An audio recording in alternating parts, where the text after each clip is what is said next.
Round table సమావేశం పెట్టినావు కదా, నీ నీ ఆలోచన అంతా కూడా నువ్వు పెట్టినటువంటి థంబ్నెయిల్ అన్నీ కూడా నిన్న దాడి జరగంగానే ఎందుకు నీ టీవీ నుంచి మాయమైనాయి, ఎందుకు నీ పోర్టల్ నుంచి మాయమైనాయి, నీ ఛానళ్ళకి వెళ్ళి ఇవన్నీ ఎందుకు మాయం చేసినావు మేము ఇవాళ అడుగుతా ఉన్నాం. నిన్న మొన్నటి దాకా మా పార్టీ వర్కింగ్ ప్రెసిడెంట్ గారిని పట్టుకొని నోటికొచ్చినట్టుగా నీ కడుపులో ఉన్నటువంటి గ్యాస్నంతా కూడా,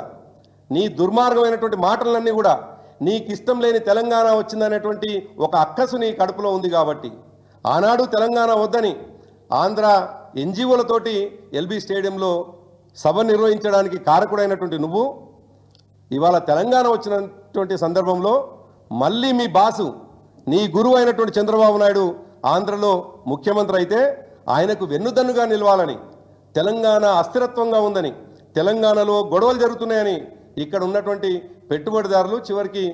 ఆంధ్రాకు పోవాలనేటువంటి ఒక కుట్ర నీలో కనిపిస్తూ ఉంది. కాబట్టి ఇటువంటి దుర్మార్గమైనటువంటి ప్రసారాలు చేస్తూ ఉన్నావు.